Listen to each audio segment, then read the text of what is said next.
श्री राधा कृष्ण चरण कमलेभ्यो नमः।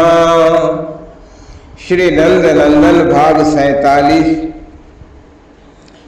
श्री लक्ष्मी गोदोहन। जय राधा राधा जय राधा जय श्री राधा। जय कृष्ण कृष्ण जय कृष्ण जय श्री कृष्ण। क्षीराब्द मंथन से सुरभि का प्रादुर्भाव हुआ तो सुरों ने उनके शरीर में स्थान प्राप्त कर लिया। श्री लक्ष्मी जी कहने लगे कि मुझे अभिमान था कि मैं श्री नारायण की प्रिया हूँ, मेरा स्वयं आवाहन किया जाएगा। देवी सुरसर भी मेरे उन्हीं स्वामी की चरणोद्भवा है, वे भी नहीं गई। लेकिन सुरभि को हमारी आवश्यकता ही नहीं थी। वे गोलोक की अधीश्वरी, स्वयं शोभा ऐश्वर्य संपन्न, अंततः अभिमान त्याग कर सुरसर पहुंची तो उन कामधेनु के अंगों में कोई स्थान ही रिक्त नहीं था। सुरभि की कृपा से सुरसर को उनके मूत्र में स्थान मिला। मैं तो सबसे पीछे पहुंची। अब वे दयामयी भी क्या करती, उन्होंने अपने गोबर में मुझे निवास दे दिया। ये तो मैं अब समझ सकी हूँ कि मुझे और सुरसर देवी को सर्वश्रेष्ठत्व प्राप्त हो गया था। उस समय तो अत्यंत उपेक्षिता हो जाने के भय से ही मैंने यह आवाज स्वीकार किया था। ये मेरी व्यवस्था ही मंगल महामंगलायतन बन जाएगी, मुझे कहाँ पता था। निखिल लोकेश्वर श्री गोलोकाधिपति गोकुल में पधारे, मुझे गोबर में स्थान मिला था। मैं तो इस माध्यम से पहले ही दिन सूतिकागार में पहुंच गई। वे गोपाल ही बनने तो आए, अब उनकी सेवा उनका सानिध्य सुगम कर दिया है। गो माता ने मेरे लिए, वो पूतना आई थी गोकुल, उस दिन तो गोपियों ने इन मुकुंद को गोमूत्र से ही स्नान कराया और जब इनके अंगों में गोबर लगाकर रक्षा की गई, मुझे इनके सभी अंगों का स्पर्श प्राप्त हुआ। श्री वत्स के रूप में इनके वक्षस्थल पर वास बहुत औपचारिक है। स्नात तो किया मुझे अपने शैशव में ही पुरुषोत्तम ने। गोष्ठ में घुटनों के बल सरकते आ जाते थे और गोबर अथवा गोमूत्र देखते ही बैठ जाते थे। सखा अथवा अग्रज के साथ जमकर एक दूसरे के अंगों पर अंग राग लगाते थे। वो हरे पीले भूरे आदि गोबर से चर्चित इनका श्रीअंग, वो शोभा, वो मुझे ही तो स्पर्श दान की अनुकंपा थी। एक दिन ऐसे ही गोष्ठ में सरकते आए, अपनी कामदा के उसी अवसर पर किए गए गोबर के समीप बैठकर दोनों करों से उसको पकड़ने लगे। मुझे लगा ये मुझे आलिंगन दान की अनुकंपा है। मैया आ गई उसी समय और मैया के सम्मुख तो मुझे कर से नहीं पकड़ सकते थे। उस कुछ कड़े तनिक उष्ण गोबर पर झुककर अलग मंडित मस्तक रखा और मुख घुमाकर मैया को देखने लगे। वो गोबर को इनका उपधान बनना है। इधर यहाँ नंदगांव आकर लगता था कि सखाओं के साथ क्रीड़ा करने में मुझे भूल ही गए हैं, किंतु नहीं, ये कहीं किसी को अपने चरणाश्रित को भूलते हैं क्या। अब निश्चित हो गया कि प्रतिदिन प्रातः काली गोष्ठ में मुझे दर्शन प्राप्त होंगे। अपने सखा भद्र की देखा देखी इनको भी अब गोदोहन की धुन लगी। भद्र ने कह दिया, ये दूध मैंने दुआ है। तू गाय दू लेता है? बड़े आश्चर्य से पूछा इन्होंने। मैं तो कब से दूता हूँ, इतनी मोटी दूध की धार निकालता हूँ। भद्र ने अपनी कनिष्ठिका दिखाई। भद्र ब्रजराज के समीप ही सोता है। शिशु था तब भी इनकी जननी इनके सो जाने पर ही उसे उठा ले जा पाती थी। कम ही दिन ये क्रम चला। रात्रि में भी जगने पर रो रो कर विवश कर देता था माता को और वे उसी समय ब्रजेश्वरी के समीप ले आती थी। जी संभालो अपने लाल को। भद्र तो यशोदा जी और रोहिणी माता का ही दूध पीता रहा। तनिक बड़ा हुआ और ब्रजपति के पास सोने लगा। उनके साथ उठकर कब गोदोहन करने लगा, स्वयं उनको भी अब स्मरण नहीं। मैं गाय दूंगा। श्याम सुंदर सवेरे चुपके उठकर गोष्ठ में आ गए। बिखरी हलकें, कपोलों पर फैला कज्जल, कछनी का कहीं पता नहीं। डगमग पदों से चलते, जमाई लेते बाबा की दक्षिण भुजा पकड़कर खड़े हो गए। पिता के कंधे पर सिर रखकर अभी नेत्र बंद कर लिए। गाय तो बड़े गोप दुहती हैं। ब्रजपति ने दाहिनी दोहनी रख दी। वे गोदोहन समाप्त कर चुके। अब अपने नील सुंदर को भुजा के भीतर अंक में स्नेह पूर्वक लिया उन्होंने। तुम बड़े हो जाओ तो गोदोहन करना। भद्र तो मुझसे छोटा है, ये तो गाय दुहता है। अब नेत्र खोलकर सावधान हो गए श्याम सुंदर। तू छोटा है मुझसे, भद्र क्यों अपने को छोटा मान ले? भद्र से भले 9 महीने छोटे हो, ये कहाँ मानते हैं कि भद्र इनसे बड़ा। भद्र ने चुनौती दे दी, आप माफ करके देख ले। अब ये चुनौती तो सहन करने योग्य नहीं। ये उतरे बाबा के अंक से।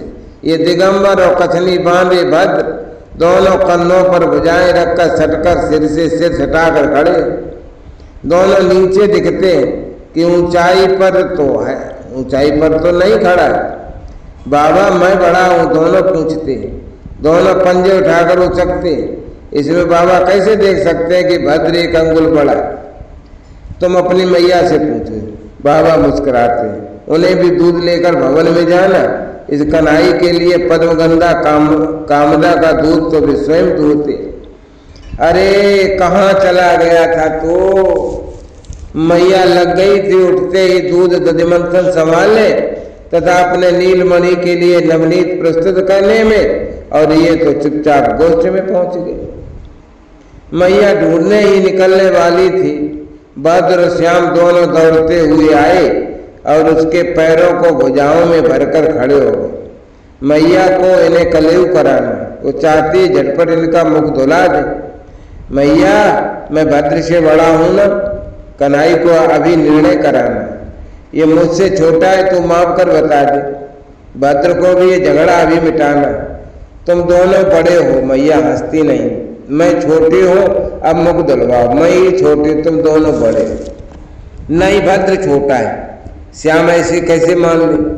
भद्र बाबा का है ना। मैया को सदा कोई न कोई युक्ति सूझ जाती। बाबा है तो क्या हुआ? कन्हई का सुर शिथिल पड़ गया। भद्र बाबा का है, बाबा के पास होता है। श्याम मैया का है। बाबा बड़े हैं, मैं भी बड़ा हूं। भद्र अपनी विजय मानने लगा ताली बजाकर। मैं गाय दूंगा। कृष्णचंद्र को अब इस विवाद में विजय नहीं मिलती दिखती तो अपना आग्रह के छोड़ दे, जा दूले। भद्र नटखट है, हंसता है। सब गायें दुई जा चुकी हैं, तू किसे दुएगा? हेमा को दूंगा। कन्हई को कहाँ पता है कि बल्ब भर की बछड़िया हेमा अभी दूध नहीं देती। हेमा चरने गई है। भद्र हंसता है, चरने गई है। मैं गोष्ठ में गोमय में तदात्म्य करके, गृह में सेविका बनकर, वन में शोभा बनकर अपने आराध्य का सानिध्य प्राप्त करने ही तो यहाँ ब्रज में आई हूँ। गोमाता ने मेरा यहाँ प्रवेश सुलभ किया है तो मैं उनके पद धूल के माध्यम से सर्वत्र पहुंचकर सेवा का सौभाग्य क्यों छोड़ूं? आज फिर सवेरे उठ गए मेरे स्वामी। गृह में से एक नन्ही स्वर्ण की छोटी कलसी लुटिया उठा लाए। मैया की दृष्टि बचाकर ही आए होंगे। आज आलस्य नहीं है, सावधान है कि बाबा के समीप जाएंगे तो फिर वे अंक में उठा लेंगे। सीधे इधर उधर और पीली बछड़ी हेमा के समीप पहुंच गए। ब्रजराज ने अपने लाल को देख लिया। यहाँ आ जाओ, मैं इसे दूंगा। बाबा के समीप कहाँ जाना है? अभी तो इस हेमा को दूना है। हेमा इन्हें सूंघने लगी। इसे कैसे दुएगा? भद्र उठकर खड़ा हो गया, अपनी दोहनी लिए। इसका बछड़ा कहाँ है? तू बछड़ा बनेगा इसका? हाँ बनूंगा। कन्हई को चुनौती कभी अस्वीकार ही नहीं होती। क्या हुआ कि हेमा का बछड़ा नहीं? अभी तो इसने बच्चा दिया ही नहीं। कि ये बात ध्यान में कहाँ थी कि दूध दूहने से पहले बछड़ा चाहिए। बछड़ा दूध पी ले तब दुआ जाता है। अब भद्र चुनौती देता है तो हेमा को ही दुएगा, स्वयं बछड़ा बनेगा इसका। अनेक बार तो गायों के स्तनों में मुख लगाकर दूध पीता है, अब हेमा को ऐसे क्यों नहीं पी सकता। कन्हई ने अपनी छोटी दोहनी धर दी और हेमा के पैरों के पास बैठ गए। मुख उठाकर हेमा के नन्हे स्तनों में अधर लगा दिए इसने। मैं क्षीराब्द सुता स्पष्ट देख सकती हूँ। गायों के स्तनों में स्वयं मेरे पिता क्षीर सागर के देवता ने आवास पाया। हेमा के स्तन से ये अखिलेश्वर मुख लगाए हैं तो क्या वह क्षीर सिंधु अपने को व्यक्त करने में प्रमाद कर लेती। ब्रजराज चकित देख रहे हैं कि उनकी सुनैली बछड़ी ने पैर फैलाए, कुछ नीचे की मूत्र त्याग किया और उसका आयन बढ़ गया, फूलता चला गया और उसके स्तन मोटे मोटे हो गए और तीनों स्तनों से दूध की धारा गिरने लगी। एक तो श्याम के मुख में है, तेरा दूध तो गिर रहा है, भद्र चेतावनी देता है। नील सुंदर स्तन से मुख उठाकर अपनी कलसी में दूध लेने लगते। भद्र तो बिना पूजा किए गाय दूहता है। अब ब्रजराज उठकर समीप आ गए, अपने पुत्र को आंख में उठा लिया। मैं आज ही महर्षि साडिल्य से पूछूंगा, मेरा लाल अच्छे मुहूर्त में गोपूजन करके नंदिनी को दुएगा क्या। मुहूर्त सदा श्याम सुंदर का साथ ही देते। सभी बालकों ने, बरसाने के बालकों ने भी नंद गोष्ठ में ही गोदोहन का मुहूर्त करना निश्चित किया। महर्षि एक साथ एक ही स्थान पर तो पूजन करा सकते हैं। बालकों ने सायंकाल ही अपनी अपनी मड़जड़ी स्वर्ण दोहनियां चुन ली। रात्रि में सोते समय उसे समीप रखकर सोए। कर्मारंभ मात्र में गणपति गौरी नवग्रह योगिनी का पूजन तो अनिवार्य है। गोपों ने रात्रि में ये गोष्ठ सज्जित कर दिया था, भरपूर सजा दिया था। सबके दूध देने वाली गायें ब्रजराज के गोष्ठ में अलंकृत होकर आ गई थी। आज राम श्याम को सभी शिशुओं को माताओं ने अलंकृत किया। तैल स्नग्ध अलकों में लगे मयूर पिच मल्लिका सुमन और आज सबने कछनी बांधी है, रंग बिरंगी कछनियां। गायों का पूजन, बछड़ों का पूजन, दोहनी का पूजन, रज्जु पूजन। ब्रिज में ये निर्योग पास नोवने की रज्जु केवल पूजन तथा स्कंद पर रखने की सामग्री है। किसी गौ को दूहते समय पाद बंधन की आवश्यकता नहीं होती। कोई बछड़ा बांधा नहीं जाता। चंचल बछड़ों के मस्तक पर तिलक हैं और गले में पड़ी पुष्पमाला हिलाते हैं ये, और बालकों को सूंघ सूंघ कर कूदने लगे। गायें हुंकार करने लगी हैं। सबने पैर फैलाए, मूत्र त्याग किया और सबके स्तनों से दूध टपकने लगा। महर्षि के साथ मुन मंडली का पूजन किया गया। बालकों ने और महर्षि ने सबको रक्षा सूत्र बांधकर तिलक लगा दिया। भाल पर कुमकुम तिलक, उस पर चिपके अक्षत। राम श्याम को बाबा ने अपने कर से पूजित दोहनियां दे दी हैं। अब ये बैठ गए गोदोहन करने। दोहनियां रखकर बछड़ों के कंठ में भुजाएं डालकर बालक ला रहे हैं कि वे तनिक दूध पी लें। गौरव को ये लाए गौर श्याम सुंदर, दूध पी ले। तो दूध पी, पहले पी। तो बछड़ों ने स्तनों में केवल मुख लगाए। आज ये प्रसन्नता से फुदकने में मगन है। ये लगी लाल लाल कोमल पतली उंगलियां कन्हई की नंदिनी के स्तनों से। ये घुटनों के मध्य स्वर्ण दोहनी, ये गोपाल गोदोहन करने बैठे हैं।